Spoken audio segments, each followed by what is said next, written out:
साथ संगत जी, प्यार से कहिए धन निरंकार जी। आओ जितने भी संत महात्मा हैं, जितने नहीं भी है, सभी लोग वीडियो को लाइक सब्सक्राइब कर दो। आने वाला वीडियो मिलता रहे और कभी भी जीवन में पूरा काम करो, अधूरा नहीं। आओ साथ संगत जी वीडियो पूरा सुनते हैं। साथ संगत जी, एक बार सत्संग हो रहा था।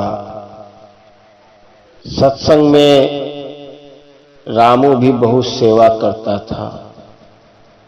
जब भी सत्संग होता था, सेवा का मौका मिलता था, सेवा करता था, सत्संग करता था और रामू अपने घर पे आता था। रामू का पिता भी सेवादार थे और रामू भी सेवादार ही बना था। पिता निरंकार से जुड़े हुए थे तो रामू भी जुड़ा हुआ था। तन मन धन से करता था, गुरु के आदेश का पालन करता था। साथ संगत जी, एक बार सत्संग में सत्संग खत्म होने के बाद उस दिन प्रसादी था। सत्संग खत्म होने के बाद प्रसादी के लिए सभी लोग लाइनों में लग गए। तभी एक मदारी बंदर को लेके आ रहा था और बंदर जब भवन के पास देखा सत्संग हो के प्रसादी मिल रहा है, मदारी बंदर को कहीं और लेके जाना चाहा, लेकिन वो बंदर नहीं मान रहा है। वो भवन के गेट के पास आ गया, अंदर आने लगा। सेवादल लोग उसको रोक दिए और सभी सेवादल अंदर देख रहे हैं। जो सत्संग सुनने वाले महात्मा आए थे, सभी देख के हंसने लगे, बंदर आ रहा है, बंदर आ रहा है। रामू भी हंसने लगा। तब तक स्टेज पे बैठे हुए महात्मा जी रामू से बोले, हंसो मत।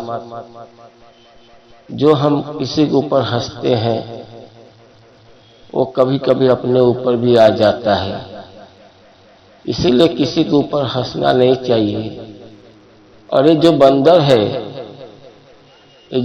है रामू, ये अगले जन्म में तेरा पिता था।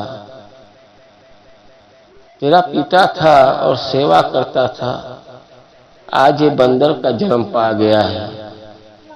रामू बड़ा हैरान हुआ, सुन के बड़ा हैरान हुआ कि मेरा पिताजी इतना अच्छा सेवादार थे, सेवा करते थे और आज ये बंदर का जन्म पा गए हैं।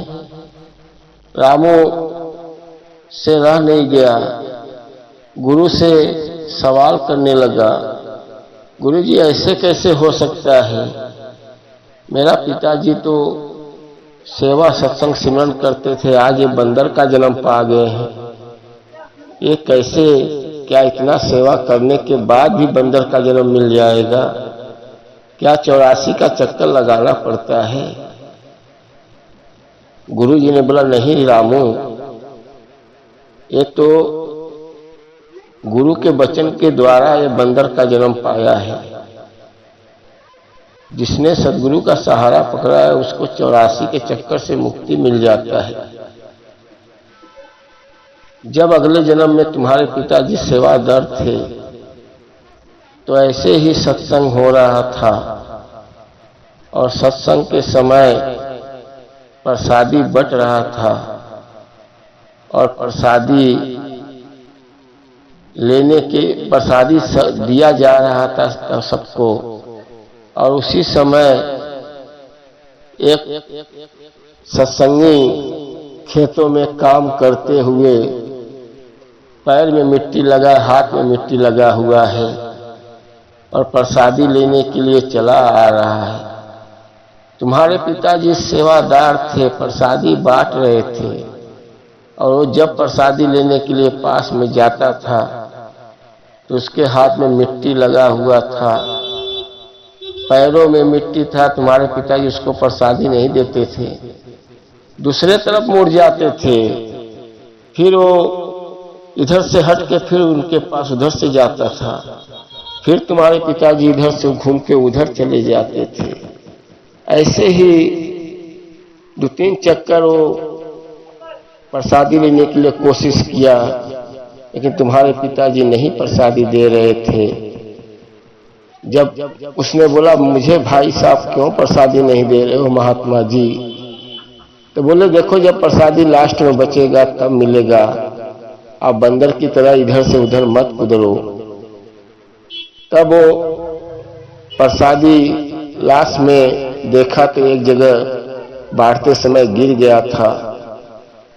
वो अपना वही प्रसादी खा के और जब जाने लगा तो तुम्हारे पिताजी को बोला कि बंदर की तरह तुम इधर से उधर जा रहे हो, तुम बंदर हो, मैं नहीं, कह के चला गया।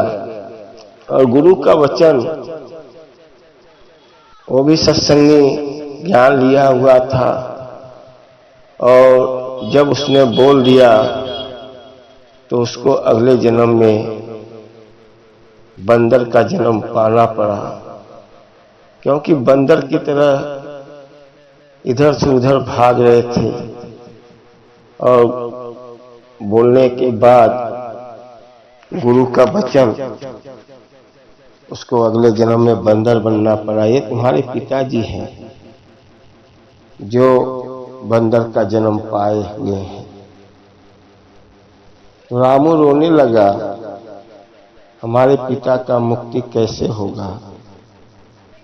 कहना आप घबराओ नहीं, जो प्रसादी बना हुआ था गुरु ने लाया और बंदर के सामने दे दिया, और बंदर खाते ही प्रसादी गुरु ने उसके सिर पे हाथ रखा और मुक्ति हो गया। उसी समय छल से जगह पे मर गया बंदर, और मदारी हंस रोने लगा। बोला गुरुजी ये क्या किए, मेरा तो बंदर मर गया, मैं कैसे नाच दिखाऊंगा खाऊंगा। कहन भाई ये मेरा सेवादार था,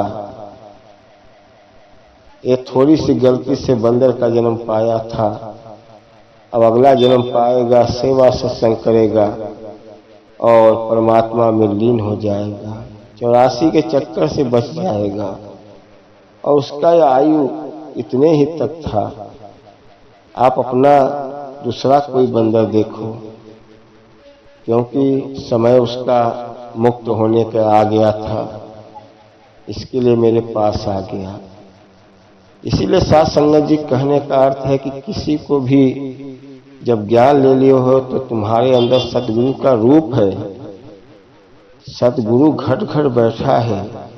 आप जब ज्ञान लेते हो तो आपको बताया जाता है कि आप भी एक संत महात्मा हो, और किसी को गलती से भी आप कुछ भी बोल देते हो, जुबान से निकल जाता है तो सही हो जाता है। परमात्मा को सही करना पड़ता है, क्योंकि गुरु का वचन है। आप जो कहते हो गुरु का वचन है, इसीलिए किसी को बहुत सोच समझ के बोलो। ऐसा नहीं कि किसी को जुबान से कुछ निकाल दो जो उसके ऊपर पड़ जाए। आओ साध संगत जी, जब ज्ञान ले लेते हो तो सद्गुरु का एक एक वचनों पे चलो, जो जो गुरु सिखाता है उसके वचनों पे चलो, और हमेशा गुरु के ऊपर निगाहें बनाए रहो। गुरु सब काम करेगा। आओ साध संगत जी, प्यार से कहिए धन निरंकार जी।